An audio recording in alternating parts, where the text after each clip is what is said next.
ആത്മബന്ധോ. ഇതാ പ്രഭാതമെത്തുകയായി.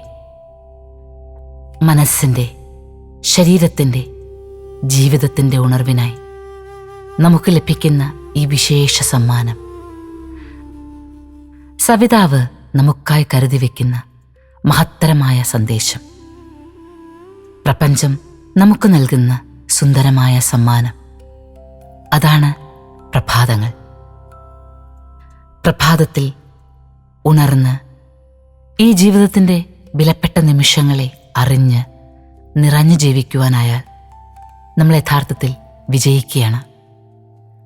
പ്രഭാതത്തിൽ ഉണർന്നെഴുന്നേൽക്കുന്ന ആദ്യത്തെ അരമണിക്കൂർ എങ്ങനെയോ അങ്ങനെയായിരിക്കും ആ ദിവസം മുഴുവനും എന്നാണ്. അപ്പോൾ എന്തുകൊണ്ട് നമുക്ക് ആ ആദ്യത്തെ അരമണിക്കൂറിനെ മനഃപൂർവ്വം അണിയിച്ചൊരുക്കിക്കൂടാ? മനഃപൂർവ്വമായി ദോഷകരമായ ചിന്തകളെ അകറ്റി നിർത്തിക്കൂടാ? 30 മിനിറ്റല്ലേ ഉള്ളൂ. ഈ 30 മിനിറ്റ് നമുക്ക് നമ്മളെക്കുറിച്ച്, നമ്മിലെ നല്ലതുകളെക്കുറിച്ച്, നമ്മുടെ ചുറ്റുപാടുകളിലെ നല്ലതുകളെക്കുറിച്ച് മാത്രം ചിന്തിക്കാം. മനസ്സെന്നത് ഒരിക്കലും പിടികിട്ടാത്തൊരു വസ്തു തന്നെയാണ്. അതുകൊണ്ടാണല്ലോ ഭഗവത്ഗീതയിൽ 6-ാം അധ്യായത്തിൽ 34-ാം ശ്ലോകത്തിൽ കാർപ്പണ്യദോഷത്തോടുകൂടി നിന്നുകൊണ്ട് അർജുനൻ ഇങ്ങനെ പറയുന്നത്: ഇന്ദ്രിയക്ഷോഭകരവും ചപലവും ദുർഭേദ്യവുമായ മാനസത്തെ നിഗ്രഹിക്കുക ദുഷ്കരമാണ് കൃഷ്ണ. വായുവിനെ നിഗ്രഹിക്കാൻ സാധിക്കില്ലല്ലോ, അതുപോലെയാണ് ഈ മനസ്സും. ചഞ്ചലം ഹി മനഃ കൃഷ്ണ പ്രമാദിബലവദൃഢം തസ്യാഹം നിഗ്രഹം മന്യേ വായോരേവ സുദുഷ്കരം. ശരിയാണല്ലേ? ഈ മനസ്സിനെ ഒന്ന് നിയന്ത്രിക്കണം എന്ന് വിചാരിച്ചാൽ, അതിലെ ചിന്തകളെ, അതിലെ ചപലതകളെ, അതിലെ ഭയത്തെ, ശോഭകരമായ അവസ്ഥകളെ ഒന്നില്ലാതെയാക്കണമെന്ന് വിചാരിച്ചാൽ അതെത്ര ദുഷ്കരമാണ്. ശ്വസിക്കുന്ന വായു ഇല്ലാതെയാക്കുന്നത് പോലെ ദുഷ്കരമാണ്. വായുവില്ലാതെ നമുക്ക് ജീവിക്കാൻ പറ്റില്ല എന്നതുപോലെ തോന്നും ചിലപ്പോൾ ഈ ചിന്തകൾ. അനുനിമിഷം നമ്മൾ ഈ ചിന്തകളാലാണ് നയിക്കപ്പെടുന്നത് എന്ന തോന്നൽ, ഇതില്ലാതെ മുന്നോട്ടൊരു പോക്കില്ല എന്ന തോന്നൽ, അതുണ്ടാവാറില്ലേ ഇടയ്ക്കിടയ്ക്ക്? അവിടെയാണ് ഭഗവാൻ മറുപടി പറയുന്നത്: അസംശയം മഹാബാഹോ മനോ ദുർനിഗ്രഹം ചലം അഭ്യാസേന തു കൗന്ദേയ വൈരാഗ്യേണ ച ഗൃഹതി. ശരിയാണ് കൗന്ദേയ, മനസ്സിങ്ങനെയാണ്. മനസ്സിനെ നിയന്ത്രിക്കുക എളുപ്പമല്ല തന്നെ. പക്ഷേ അഭ്യാസം കൊണ്ട്, നിരന്തരമായ ശ്രമം കൊണ്ട്, വൈരാഗ്യങ്ങൾ കൊണ്ട് നിഗ്രഹിച്ചിടാൻ സാധിക്കും. ഓരോന്നിനെയും തിരിച്ചറിയുന്നതിലൂടെ, ജീവിതമെന്ന സത്യത്തെ തിരിച്ചറിയുന്നതിലൂടെ നമുക്ക് തീർച്ചയായും മനസ്സിനെ നിയന്ത്രിക്കാൻ സാധിക്കുക തന്നെ ചെയ്യും. ഒരു ദിവസം കൊണ്ട്, ഒരു നിമിഷം കൊണ്ട് സാധിക്കുന്ന കാര്യമല്ല അത്. ഭഗവാൻ വ്യക്തമായി പറയുന്നു: നിരന്തരമായ പരിശ്രമം, അതൊന്നുകൊണ്ട് മാത്രം. വ്യക്തമായ അറിവ്, അതൊന്നുകൊണ്ട് മാത്രം. ജീവിതത്തിൽ നമുക്ക് ലഭിക്കുന്ന ഓരോന്നിനെയും സമചിത്തതയോടുകൂടി കണ്ട്, നേരിട്ട് അതിനെ മനസ്സിലാക്കി ഉൾക്കൊള്ളുവാനുള്ള പ്രാപ്തി കൊണ്ട് മാത്രം നമുക്ക് സാധ്യമാകുന്ന ഒന്നാണത്. മനോനിയന്ത്രണമുണ്ടായാൽ നമുക്ക് പിന്നെ ജീവിതത്തെ ആനന്ദകരമായി മാത്രമേ മുന്നോട്ട് നയിക്കാൻ സാധിക്കുള്ളൂ.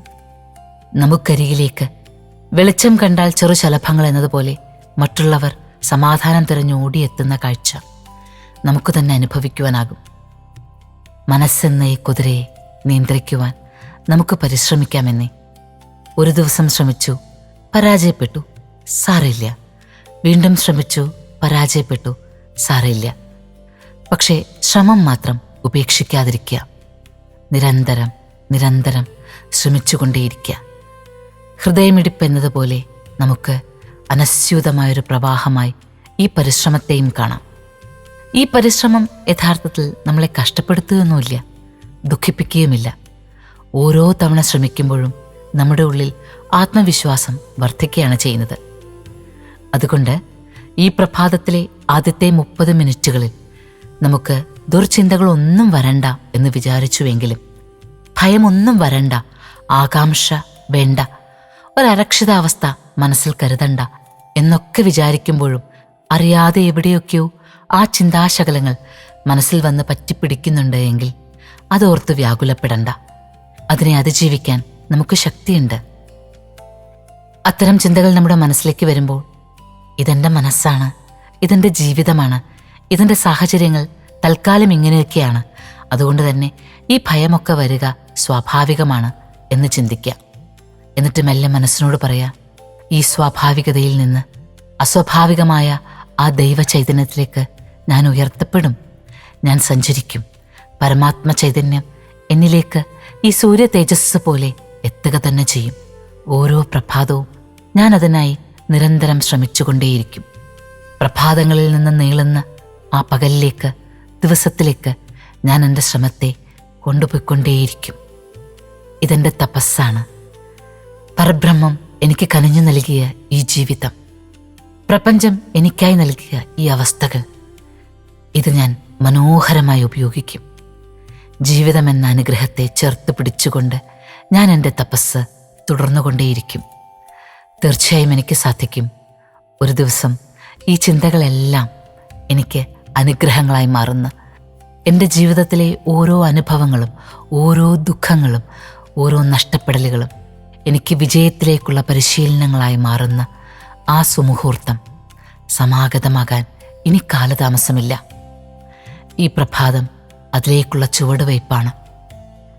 ആ മഹാഭാരത യുദ്ധഭൂമിയിൽ അർജുനൻ നിന്നതുപോലെ ഇടയ്ക്കിടയ്ക്കൊക്കെ നമ്മളൊന്ന് നിന്നു പോകണ്ടേ? എന്നാലല്ലേ ഉറ്റ ചങ്ങാതിയായ ഭഗവാൻ ശ്രീകൃഷ്ണൻ ഈ ഉപദേശങ്ങളൊക്കെ നൽകുകയുള്ളൂ. നമ്മുടെ ഈ അവസ്ഥയ്ക്ക് മാത്രമല്ലേ ഭഗവാൻ മറുപടികൾ നൽകുള്ളൂ. എല്ലാം അറിയുന്ന ഒരാൾക്ക്, എല്ലാം തികഞ്ഞു നിൽക്കുന്നു എന്ന് വിചാരിക്കുന്ന ഒരാൾക്ക് ഭഗവാന്റെ സാന്നിധ്യം ഒരിക്കലും അനുഭവപ്പെടുകയില്ലല്ലോ. ഭഗവാന്റെ സാന്നിധ്യം അറിയണമെങ്കിൽ, ആ ഭഗവത്ഗീതയാകുന്ന അമൃത് നുകരണമെങ്കിൽ അർജുനനെ പോലെ സർവ്വതും നഷ്ടപ്പെട്ട ചില നിമിഷങ്ങൾ നമുക്കുണ്ടാകണ്ടേ? അതിനാണ് ഈ അവസ്ഥകളെന്ന് വിചാരിക്കുക. അതിനാണ് ഇത്തരം ചില അനുഭവങ്ങൾ എന്ന് വിചാരിക്കുക. നമ്മളവിടെ സമർപ്പിക്കാൻ തയ്യാറായി, തപസ്സു ചെയ്യാൻ തയ്യാറായി, യുദ്ധം ചെയ്യാൻ തയ്യാറായി നിൽക്കുമ്പോൾ ഭഗവാൻ എത്തും. നമ്മുടെ മനസ്സാകുന്ന കുതിരകളെ നിയന്ത്രിച്ചുകൊണ്ട് ആ രഥം നയിക്കും. ആ രഥത്തിൽ നിന്നുകൊണ്ട് നമുക്ക് വേണ്ടത് ഈ ജന്മത്തിലേക്കെന്നല്ല, പല ജന്മത്തിലേക്ക് വേണ്ടതെല്ലാം പറഞ്ഞു തരും. നമ്മൾ ആത്മവിശ്വാസത്തോടുകൂടി മുന്നോട്ട് പോവുക തന്നെ ചെയ്യും. ഉറപ്പിക്കുക. ആത്മബന്ധു, ഇന്നൊരു നല്ല ദിവസമായിരിക്കട്ടെ.